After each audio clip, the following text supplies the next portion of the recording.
Dear Kuya Poy, ako po si Marie mula dito sa Laguna. Mayroon po akong ex-boyfriend na si Mark. Tumagal po ang relasyon namin ng 2 taon at halos mag-live-in na rin ang naging setup namin ni Mark dahil halos sa bahay na nila akong madalas na magstay noon. Sa amin pong dalawa, si Mark ang may regular na trabaho habang ako wala mang trabaho hanggang ngayon matapos makagraduate ay meron naman po akong pinagkakakitaan na mga racket.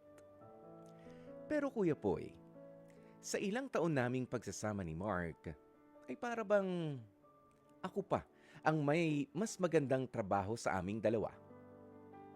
Sa tuwing kailangan kasi namin ng gamit sa bahay nila ay ako pa ang madalas na nagpupundar at bumibili nito. Mapa-aircon, electric fan, TV, ako ang bumibili. Maging ang motorsiklo na ginagamit niya sa trabaho ay naghati po kami sa paghuhulog. Pangsundo niya sana ito sa akin sa tuwing magkikita kami pero lagi naman siyang pagod at mas madalas tinatamad. Gusto ko kasing kahit papaano ay maging komportable kami noon ni Mark sa pagstay sa kwarto niya. Kaya ko ipinundar ang mga gamit na yon. Ang masaklap nga lang ay naghiwalay kami nitong February dahil sa sobrang naging toxic na ang relasyon namin, Kuya Poy. At nang singilin ko nga si Mark sa mga gamit na ipinundar ko para sa bahay nila, una na siyang nangako na mag-aabot daw siya kahit na 20,000 pesos sa lahat ng mga naipundar ko. Pumayag naman na po ako. Pero hanggang ngayon, ni piso ay hindi pa siya nag-aabot. Pinayuhan na ako ng mga kaibigan ko na kuhanin ko ang motorsiklo ni Mark para makabawi man lang. Pero ayaw ko po siyang makita. Parang ayoko na ring ma-stress sa pag-iisip kung kailan niya ba ako mababayaran talaga. Last month lang, Kuya Poy, ay nag-chat si Mark sa akin bigla. At sinabi niya na kunin ko raw ng personal sa kanya ang pera. Nangumusta pa nga na para bang wala nangyari sa aming dalawa. Pero alam ko na ang pinaplano niya at alam ko na ang kasunod nito, Kuya Poy. Alam ko na nagiinit na naman ang katawan ng ex-jowa kong si Mark. Kaya siya nag-message ng ganun. Pero hindi naman ako nagpabiktima sa kanya. Nakakatawa man, pero para tigilan niya na ako sa pangungulit niya dahil ang inihintay ko na lang naman ay ang pagbabayad niya ng itinuturing kong utang niya, ay sinabi kong buntis na ako at ikakasal na. Kahit ang totoo naman ay very much single ako, Kuya Poy. At matapos nga ang pagsasabi ko sa kanya nung bagay na yun, ay bigla niya akong binlock sa lahat ng social media at hindi na nga talaga siya nagbayad pa ng utang niya. Yung 20,000, hindi na nakarating. Tila lalo akong na-stress, Kuya Poy. Ano nga ba ang dapat kong gawin sa sitwasyon na ito? Maraming salamat po sa pagkakataong mapili ninyo ang kwento sa inyong lalong gumagandang programang Heart to Heart. At sana nga po ay mas marami pa kayong matulungan sa True FM.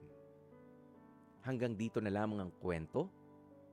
Lubos na gumagalang at naghihintay na mabayaran. Marie. Mga kapatid, napakinggan po natin ang kwentong ibinahagi ng ating kapatid na si Marie na 2 taon. Okay? 2 taon nakipag-relasyon at halos, halos nakipag-live-in na nga doon sa kanyang jowa na si Mark. At marami na ring mga naipundar na gamit. Eto na, maglabasan po kayo dyan. Yung mga nakaranas ng ganito, katulad kay Marie at kay Mark na sige, nagpundar ng gamit.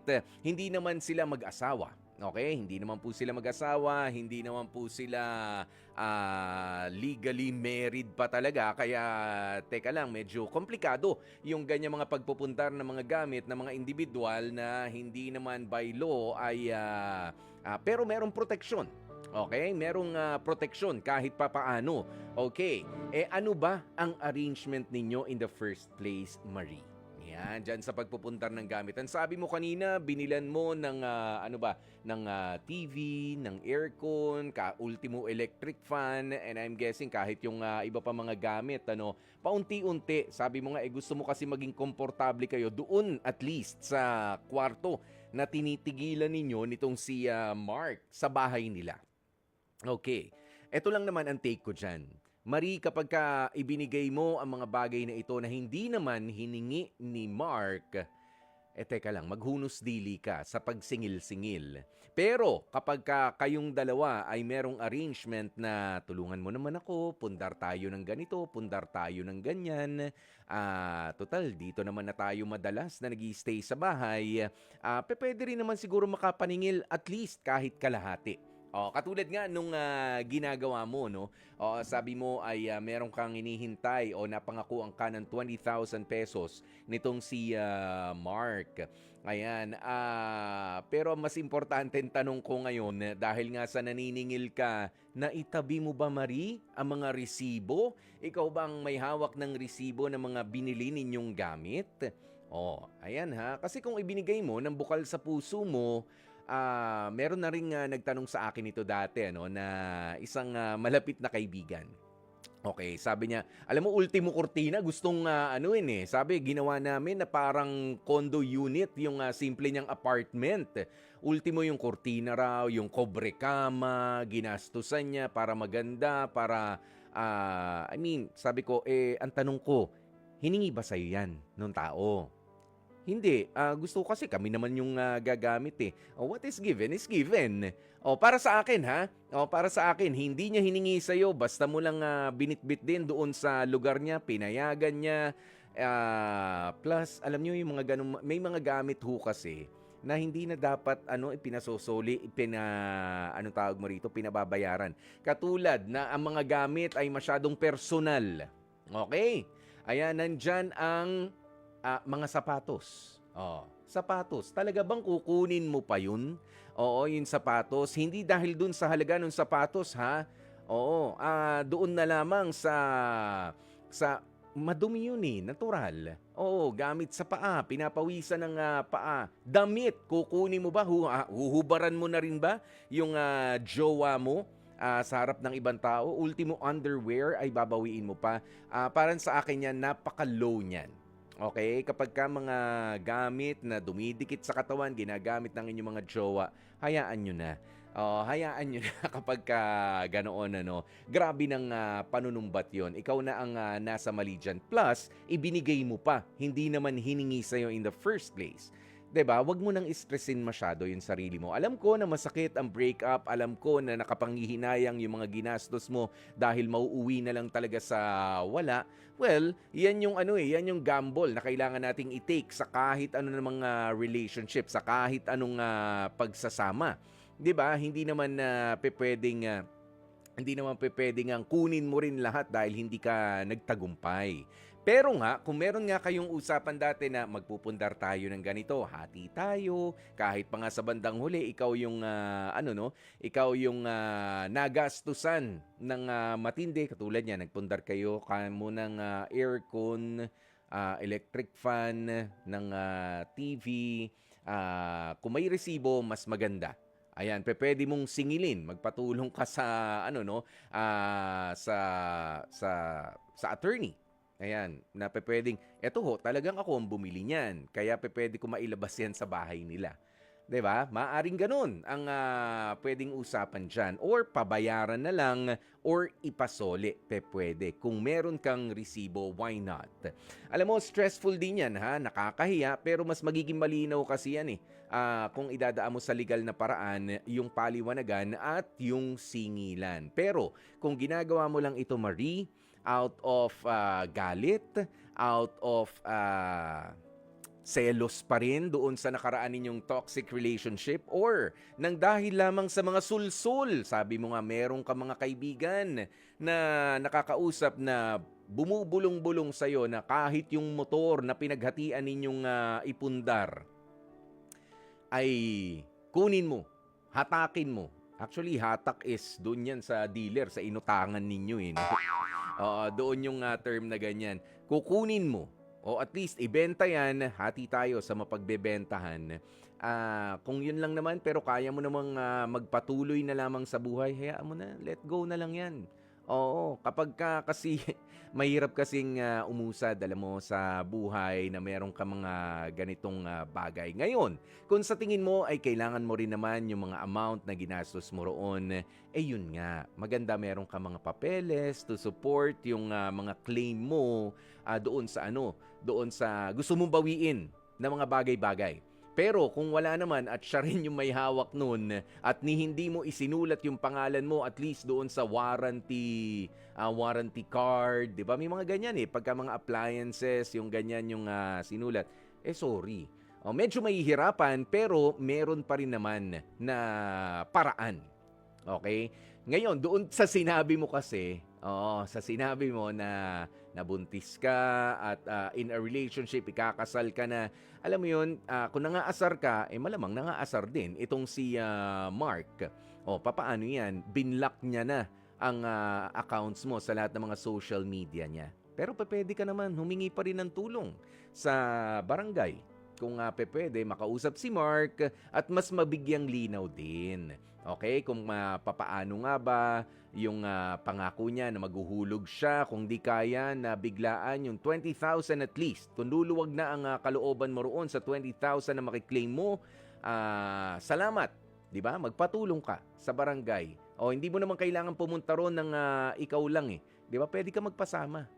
Pwede ka magpasama at makipag-ayos. Hindi kailangan ng kaguluhan, hindi kailangan ng komusyon, mag-uusap lang. Okay? Sadyain na sa bahay kung kailangan mo rin yung amount. Pero kung yan ay i-stressin ka lang rin at mayroon lang mga nagsusulsul sa'yo, pero kung ikaw lang sa sarili mo, hayaan na, mas pakinggan mo yung sarili mo. Wag mo nang pakinggan yung mga taong mas gigil pa sa'yo. After all, hindi naman sila yung hindi naman sila yung may stress, hindi naman sila yung mga mukha na papangit, o hindi naman sila yung pipirma at makikipag-usap pa unless sasamahan ka talaga all the way sa pagka-claim ng mga kaibigan mong bumubulong sa'yo na maningil ka, ganito, ganyan. Tandaan mo, ang lahat ng mga bagay na ibinigay mo noon ay ginawa mo out of love. Pero hindi naman ibig sabihin na kapag na-fall out of love ka na, lahat yun ay babawiin mo rin. Ang pangit. Hindi maganda para sa isang karelasyon yung merong mapaghiganting loob. Okay? Ayan, sabi nitong mga nagko-comment dito, si Gerard Anthony Villadolid, bitter. Ayan, bitter Ayan, sabi ni Gail Enriquez, agree Kuya Poy. Wag naman pati yung underwear ay babawiin pa. 'Di ba? Parang kadiri na, pinagpawisan na 'yan, ginamit na 'yan. Oo, na anuhan na 'yan ng kung ano man. Alam niyo na 'yun. Oo. Si CCA Lopez ay unfair naman kasi talaga. Hindi magkusa yung ganyang lalaki kahit walang resibo. Ang ending kasi sila napakinabangan nila. Ayun nga. Oo. Nandun sa nandun sa property nung lalaki, doon sa kwarto niya inilagay yung mga yung mga ipinundar. Pero kailangan pa rin maging reasonable tayo dito. No, walang pahiyaan. Mas maganda walang pahiyaan sa mga kapatid po natin. Mas maganda mag-usap na lang na maayos para hindi kayo nai-stress dyan. Kasi yung iba gusto lang gusto lang mapahiya. Kung ang intention mo, gusto mo lang mamahiya, ikaw, kaya mo rin ba na papaano kapag tama rin yung mga rason nung ex mo? Baka mag-backfire sa'yo. Baka bumalik sa'yo yung pamamahiya na sana ay ibinabato mo sa kanila. Yun ang mas nakakahiya, di ba? Bumalik sa'yo yung pamamahiya na intensyon mo sana. Ayan, pagka sinabing lahat-lahat babawiin, kasama po ba pati napkin? Ewan ko sa'yo, si Mario Leyva Jr. naman may mga kumakain naman na. Table napkin pala. Table napkin. Bastos! Oo, kasi medyo ano kami, sanay kami sa fast food kumain. Table napkin. Oo, na ganyan ang gamit namin kapag ka medyo masabaw o merong mga sarsa ang kinakain namin. Pabot nga mahal ng table napkin andyan sa lumang monoblock. Oh, napkin pa, hindi na lang mag-ipon para bumili ng bagong monoblock na upuan naman. No? Ay siya, sige. O, basta Marie. O, sundin mo kung ano ang nasa puso mo at hindi yung galing sa sulsol ng ibang mga tao. But of course, alalahanin mo nga rin na pinaghirapan mo rin naman yung halaga na iyong ipinahiram. Kung inutang nga naman ba talaga yan. Pero sana, wag kang makipag-asaran. Naniningil ka naman in the first place. Oo, wag nang wag ka nang makipag-pilosopuhan pa doon sa sinisingil mo. Hindi naman hindi lahat ng mga pakiwari natin yun din naman ang nasa isip nila. Malay mo naman in good faith, talaga nangungumusta lang itong si Mark nung huli niyong pag-uusap. Sinagot mo ba naman ng pabalang, yun, di binlock ka ngayon. But then again, merong paraan, protektado ka naman ng mga legal na proseso, ayan, para doon sa halaga na sinisingil mo dito kay Mark. Okay, good luck sa mga susunod mong hakbang, Marie.